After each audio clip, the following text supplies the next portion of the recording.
ऊपर से हो सकता है रफ टफ दिखे, लेकिन अंदर बिल्कुल।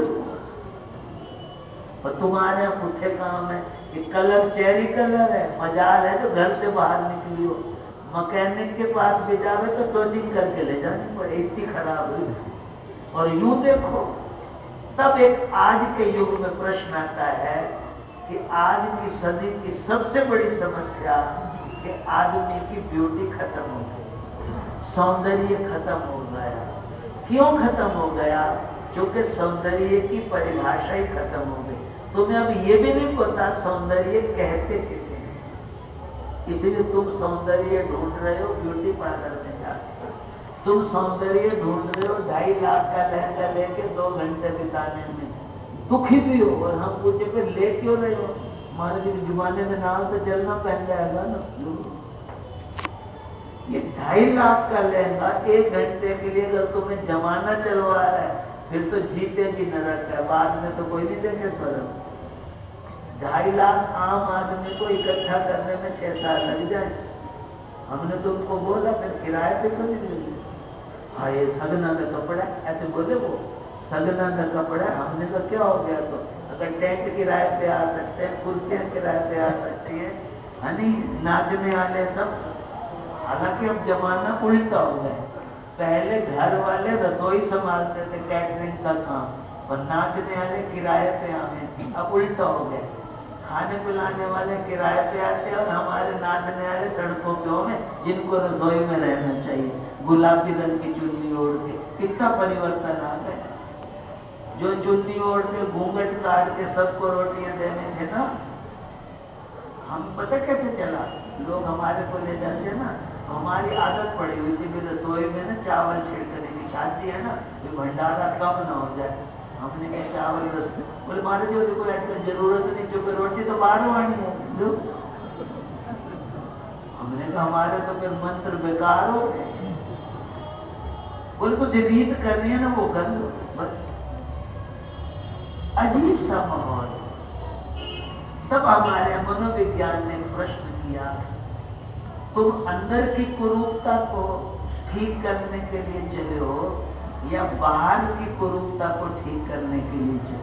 प्रश्न है। बोले बाहर की।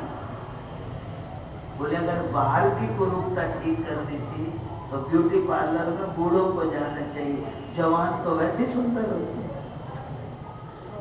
वो ध्यान से समझना, सुंदरकांड का सौंदर्य क्या है, हनुमान जी का सौंदर्य क्या है। फिर अपन प्रश्न लें।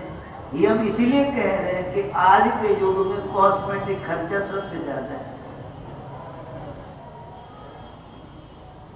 हमें तो अब आके पता चला कि कथा में भी कथावाचक ने मेरे जो चेहरे पे वीडियो लगा रखे है ना, स्किन के ऊपर इसका बहुत बड़ा असर पड़ता है। फलाने वाली ट्यूब हम कथा करवा रहे थे क्लिनिक से, वो फलाने वाली ट्यूब न देहरादून में मिली न सहारनपुर में मिली। 2 दिन तो निकल गए, तीसरे दिन उसने आप ही कहा ये तो दिल्ली से मिली। छोटी सी ट्यूब हजारों में। सौंदर्य कथा का देखो, सुखदेव जी ने कितने पाउडर लगाए थे, वो कथा नहीं थी क्या? उसके पास यजमान कमजोर थे, उसके पास पैसा नहीं था? राजा परीक्षित जैसे यजमान थे, वो लोग कितने करोड़ लगे उस भागवत कथा में। हम लोग तो सौंदर्य खत्म कर दें। आपको आश्चर्य होगा, भागवत जी का जन्म किसी की हृदय की पीड़ा से हुआ है।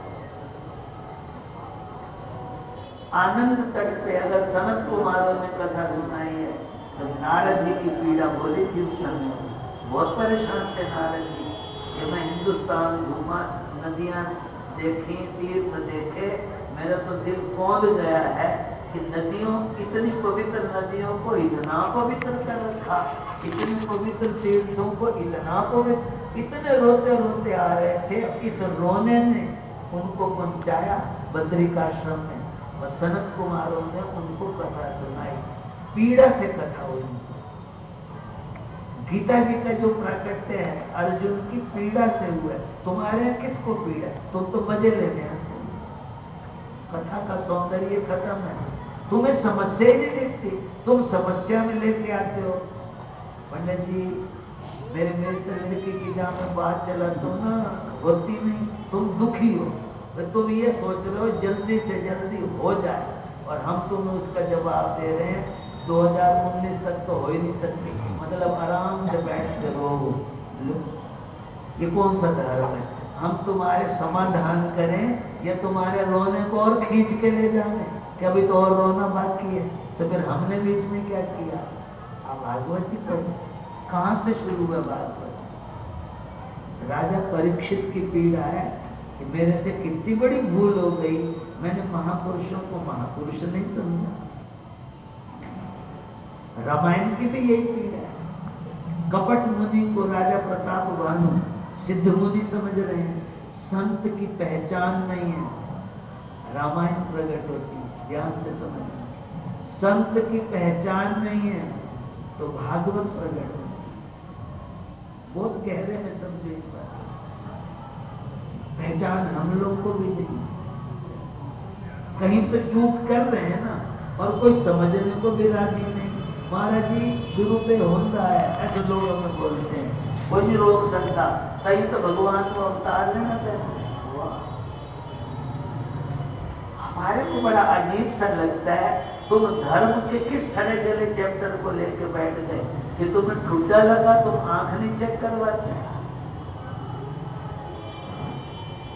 हमने देखा महाराज ने कुछ मामले तो हमें ठीक लगते हैं, आधे से ज्यादा मर्ज ऐसे हैं फ्री होते हुए भी लोग दिखाने नहीं जाते। हमारे सामने कैसे है, उसको सिर में चक्कर आ रहे, हमने को तुम्हें तो फ्री है, जाके दिखा क्यों नहीं आते? बोले महाराज जी जाते मेरा ड्राइविंग लाइसेंस कैंसिल कर देंगे, ये हिंदुस्तानी है ना, कोई नहीं करता। हमने कहा क्यों? बोले यहाँ की थ्योरी ये कहती है कि जब तुम्हें चक्कर आते हैं, तुम्हें सर्वाइकल है, और गाड़ी चलाते चलाते में तुम्हें अगर चक्कर आ गया तो तुम भी मरोगे और सामने वाले भी। तो बोले फिर वो डॉक्टर फजूल में है जो तुम्हें लाइसेंस दे रहा है, वो तो लाइसेंस हाथों हाथ रखवाएगा। बोले इंडिया में कौन रखवाता है? यहाँ सर्वाइकल का पेशेंट हो, गड्डी चला रहा है, बंदे मार देवे तो सुनने को मिलता है, तो जो लिखे सी हो तो बोलो कितना फर्क है। वहां के डॉक्टर के पास अगर स्पॉन्डिलाइटिस वाला चला जाए, उसके गर्दन में दर्द है या सिर गर्दन हिलते चक्कर आते हैं, अगले पहले क्या रखवावे? लाइसेंस।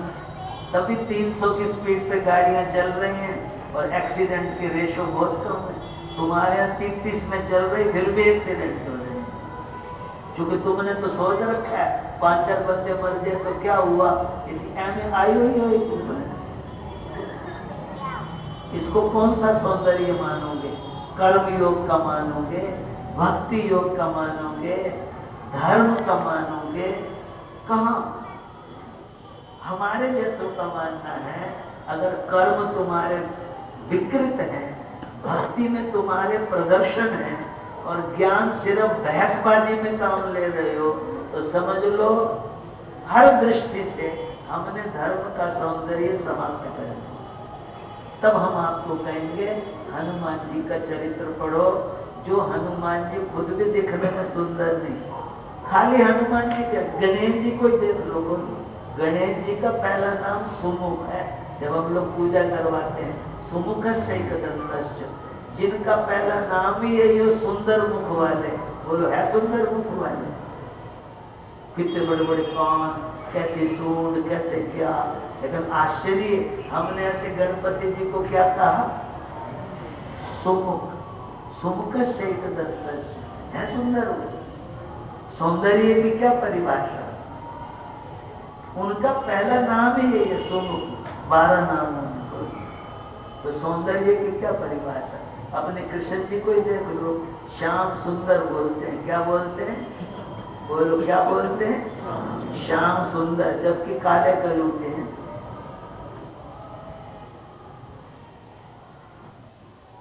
हमारे वल्लभ संप्रदाय में कहते हैं इतने सुंदर हैं कि इनका जो श्रृंगार हम लोग करते हैं, इनको सुंदर बनाने के लिए नहीं करते, बल्कि इतने सुंदर हैं कि अगर इनको कपड़े न पहनावे, इनका और ऊपर से डेकोरेशन न करें, तो इनकी जो अपनी निजी सुंदरता है खाली उसी में इनको छोड़ देने तो लोग मर जाने इनको दे।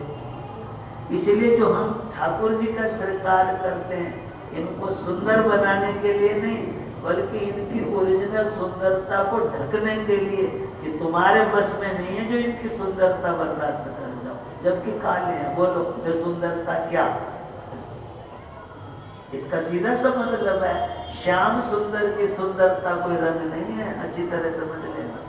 अपन तो उनकी सुंदरता को ढकने जा रहे हैं श्रृंगार के आधार पे। मत कोई सोचे कि हमने श्रृंगार किया तो ठाकुर जी और सुंदर लगने लगे। तो पहले कम थे क्या? तुम ज्यादा सियाने हो गए क्या? बोले हमारा श्रृंगार, वल्लभाचार्य जी कहते हैं, हम जो श्रृंगार करते हैं इसलिए करते हैं कि इनका वो वाला ओरिजिनल सौंदर्य ढक जाए। इतना सौंदर्य है कि आम जीव की तो बात ही नहीं है।